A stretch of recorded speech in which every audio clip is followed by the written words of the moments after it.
তো বন্ধুরা আজকে দুপুরবেলা খাচ্ছি, এটা হচ্ছে পার্শে ভাপা।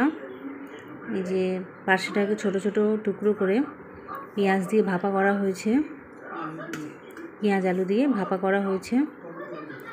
আচ্ছা, টমেটো ধনেপাতা এখানে সব আজকে এই দিয়ে খাবো।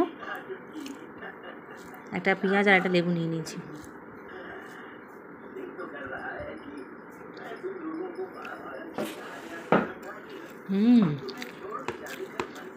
দারুণ হয়েছে খেতে, দারুণ,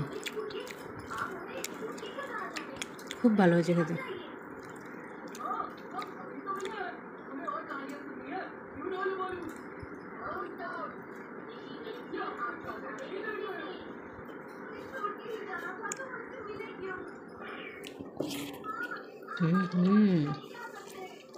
এত ভালো লাগছে খেতে।